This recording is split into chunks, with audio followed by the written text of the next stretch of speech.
Behind me is the Hudson River, one of the most strategic waterways on the entire eastern seaboard during the American Revolution. The Americans had built a chain which was strung across Antony's nose all the way to the base of this mountain, and that was to prevent a British invasion from coming up from New York City. Now, in 1777, in October, Burgoyne was coming down from Canada, and a man named Henry Clinton decided he was going to attack these forts, Fort Montgomery and Fort Clinton. He would bring a small flotilla of British ships up the river, land an army of about 3,000 men on the other side of that mountain, and march around the backsides of Fort Montgomery and Fort Clinton. The battle that took place that day on October 6, 1777, was a heroic struggle by the American forces. However, they were overwhelmed by numbers in the end. Burgoyne's plan was to strike from Canada and take control of the vital Hudson River. He was to be aided by General William Howe, bringing his army from New York City. Howe chose to attack Philadelphia instead and left General Henry Clinton in charge of New York. Clinton decided to help Burgoyne by sending 3,000 men to attack Fort Montgomery and Fort Clinton on the Hudson River. These forts were built to protect a mighty chain which prevented the British Navy from coming north from New York City. The forts were protected by the 5th New York Regiment, a Continental Army regiment stationed in the Hudson Highlands. They were joined by Patriot militia units from the surrounding area.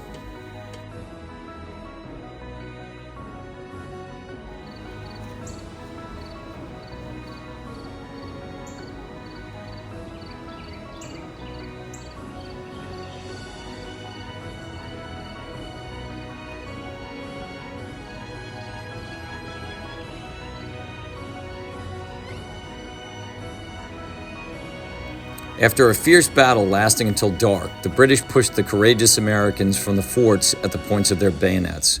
The defenders were overpowered by sheer numbers, and the British gained the possession of both Forts Montgomery and Clinton. American casualties numbered about 350 killed, wounded, and captured, while the British paid a price of at least 190 killed and wounded.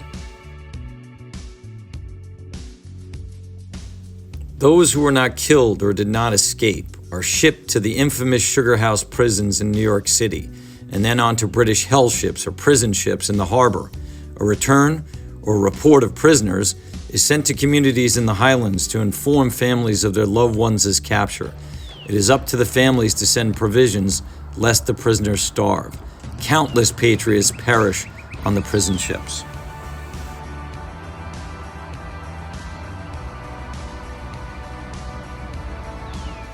The battle that took place here on October 6, 1777 was not only part of the American Revolution, it was also part of a larger civil war that was going on in the Hudson Valley. I'm dressed as the part of the Loyal American Regiment that was led by Beverly Robinson, who was one of the wealthiest landowners in the Hudson Valley. And he led this regiment at the Battle of Fort Montgomery, and they were one of the first units to breach the walls and actually get into the fort itself. So what you saw here was not only fighting between the British and the Americans, it was also the Americans fighting each other. And this regiment in particular was at the forefront of the fighting in this battle.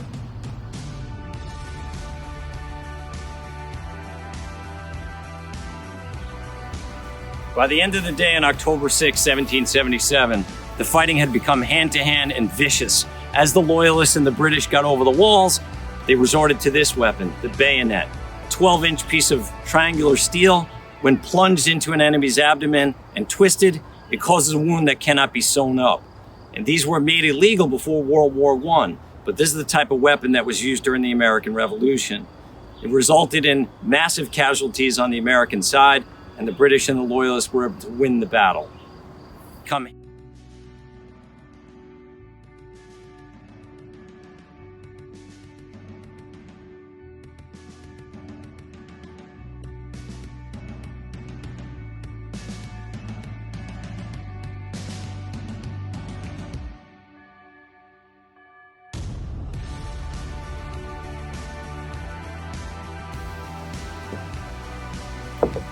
This is a 32-pounder cannon, weighing about 6,000 pounds. It fired a projectile that was 32 pounds, a solid shot ball that would be fired down the river. In this case, this battery had 6 of these, and that's why Fort Montgomery was built, to protect these cannons, and so that they could cover the river if the British tried to get up the river.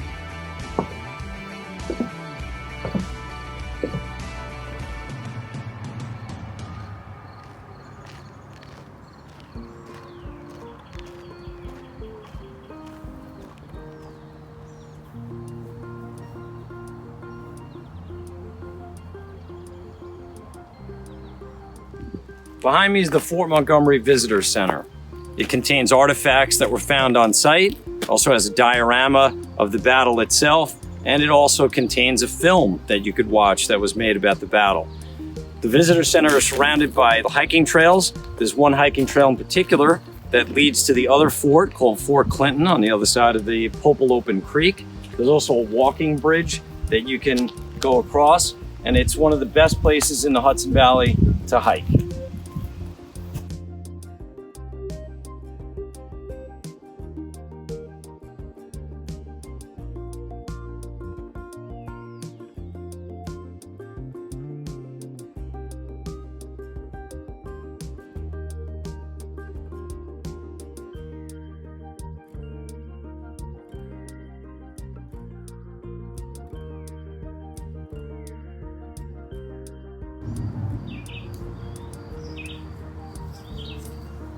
This is the Round Hill Redoubt.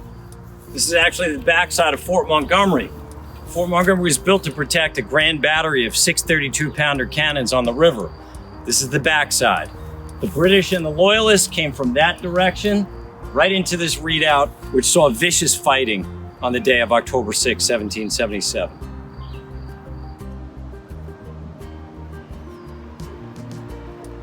What I'm standing on is a 21st century version of a walking bridge that connected Fort Montgomery and Fort Clinton. At the time of the battle, this would have been made out of wood, and it would have connected both forts so that the Americans can bring supplies back and forth from each fort. When the attack began, there were British ships in the Hudson River, and both forts are going to be attacked at the same time.